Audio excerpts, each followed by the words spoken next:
नमस्कार, आप सभी का स्वागत है हमारे यूट्यूब चैनल पर। आज हम वर्ग 3 की जो डॉक्यूमेंट वेरिफिकेशन है उनकी प्रक्रिया स्टार्ट हो गई है।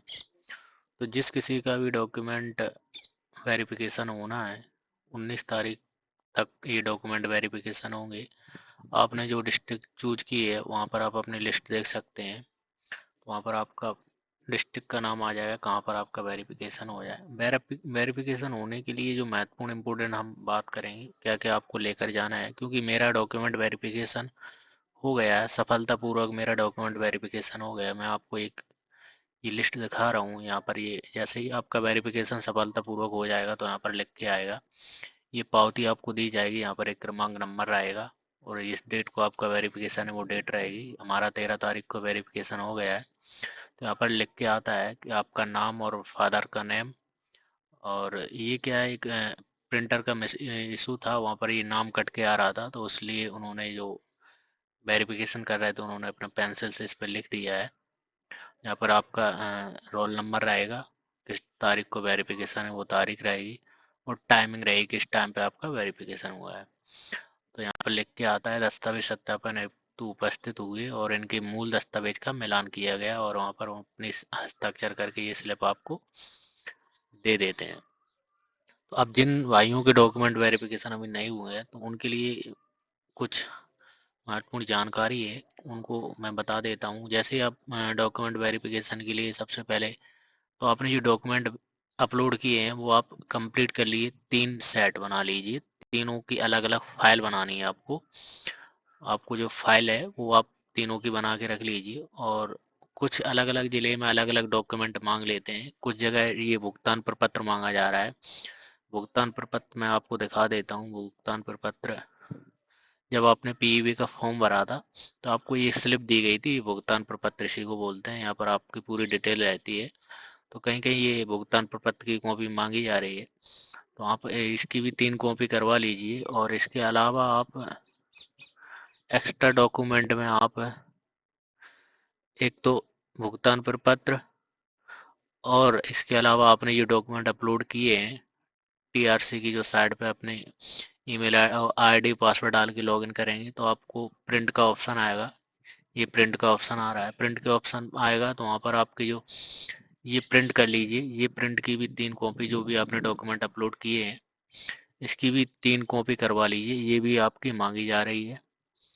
और इसके अलावा बात करेंगे, भुगतान प्रपत्र हो गया। और जो ये ये पत्रक आ रहा है, पत्रक में आप अपना पूरा विवरण भरेंगे। यहाँ पर आप अपना नाम लिखेंगे, पिता का नाम, पता, मोबाइल नंबर, ईमेल आईडी। ये इतना लिखने के बाद आप यहाँ पर पात्रता परीक्षा का विवरण में लिखेंगे आप अनुक्रमांक, आपका जो रोल नंबर है वो लिखेंगे, आपकी जो नॉर्मलाइजेशन फाइनल मार्क है वो लिखेंगे, और आपकी जो कंसोलिडेट रैंक है वो लिखेंगे। और यहाँ पर आप हाँ लिख देंगे। जो भी प्रपत्र आप, क्योंकि आपने रिजल्ट सबमिट किया तो यहाँ पर हाँ लिखेंगे। और जन्म तिथि आप लिखेंगे अपनी, जो भी आपकी डेट ऑफ बर्थ है वो लिखेंगे। और उसके लिए हाई स्कूल की मार्कशीट संकलन करेंगे और यहाँ पर आप हाँ लिखेंगे।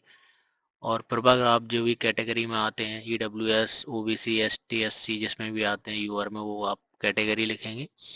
और यहाँ पर अपना जो प्रमाण पत्र अपलोड किया है उसके लिए हाँ लिखेंगे।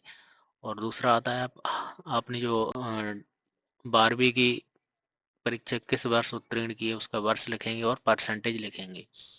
परसेंटेज के लिए आप अपने जो टोटल मार्क्स हैं उनमें भाग दे दीजिए। आपके जो टोटल पूर्णांक है उनका आपका परसेंटेज निकल के आ जाएगा।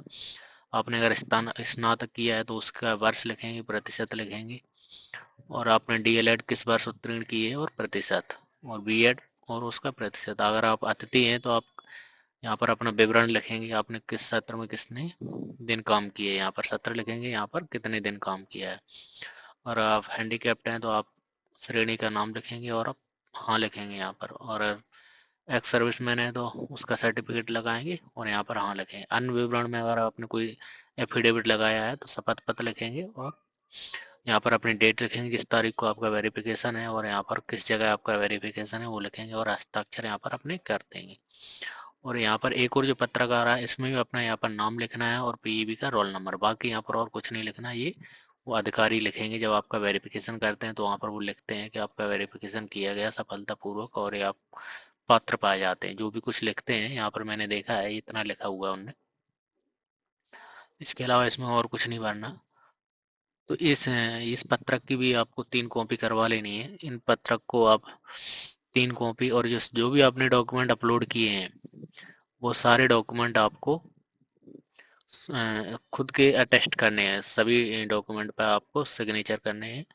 और सबसे पहले एक क्रम बता देता हूँ किस क्रम में आपको डॉक्यूमेंट अपलोड करने हैं। तो सबसे पहले आपका जो पत्रक रहेगा, जो डाउनलोड किया है वो पत्रक, उसके बाद आपका भुगतान पत्रक, फिर उसके बाद आपका जो प्रिंट निकाला है, आपने डॉक्यूमेंट अपलोड किए उनका प्रिंट, फिर आपका पीईवी का रिजल्ट, 10 की मार्कशीट, 12 की मार्कशीट, और डीएड या बीएड, और सॉरी अगर ग्रेजुएशन किया है तो ग्रेजुएशन, उसके बाद डीएड बीएड, और आपके मूल निवास, और आपका कास्ट सर्टिफिकेट, ईडब्ल्यूएस है तो ईडब्ल्यूएस, और आपका आधार कार्ड भी मांग रहे हैं तो आधार कार्ड की भी एक फ़ोटो कॉपी आप लगा लीजिए। तो इतने डॉक्यूमेंट आप इस क्रम में लगा लीजिए और सभी की 3 फाइलें कंप्लीट कर लीजिए। और फाइलें कंप्लीट करने के बाद अटेस्टेड कर लीजिए और आप वहाँ पर जाएंगे वेरिफिकेशन के लिए। कोई दिक्कत नहीं है, आपको पहले वो फाइल चेक करते हैं आपके सही डॉक्यूमेंट हैं, उसके बाद आपकी फ़ाइल पहुँचा दी जाती है ऑफिस में, और वहाँ पर आपका वेरिफिकेशन होता है। वहाँ पर आपसे पूछा जाता है, वैसे पूछते तो कुछ नहीं, आपने जो डॉक्यूमेंट की जो 3 फाइल लगाई हैं उनके आप मूल दस्तावेज से मिलान किया जाता है कि आपने जो अपलोड किए हैं वो दस्तावेज आपके सही हैं या नहीं। एक एक सर कंप्यूटर में देखते रहते हैं, वहाँ पर उनका मिलान करते हैं, और 2 लोग आपकी फोटो कॉपी है उनका मिलान करते रहते हैं कहीं कोई त्रुटि तो नहीं है। उसमें आपका रोल नंबर और मार्क्स और नाम, ये सब चीज़ें चेक की जाती हैं। आपकी मार्कशीट पे सील लगी हुई है, ये सब चीज़ें चेक की जाती हैं। और अब बात करेंगे आपके जो होल्ड किन किन को किया गया है। जिनके भी अगर डॉक्यूमेंट कंप्लीट नहीं है, जैसे किसी के एक व्यक्ति था, उसके मतलब जो मार्कशीट थी वो नहीं आई थी कॉलेज से, तो वहाँ पर उनको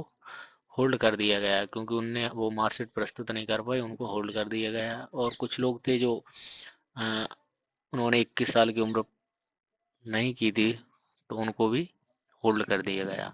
और छोटी मोटी मार्कशीट में अगर त्रुटि है, नेम सरनेम, तो वहाँ पर कोई भी दिक्कत नहीं है, उसकी वजह से किसी को होल्ड या रिजेक्ट नहीं किया जा रहा है।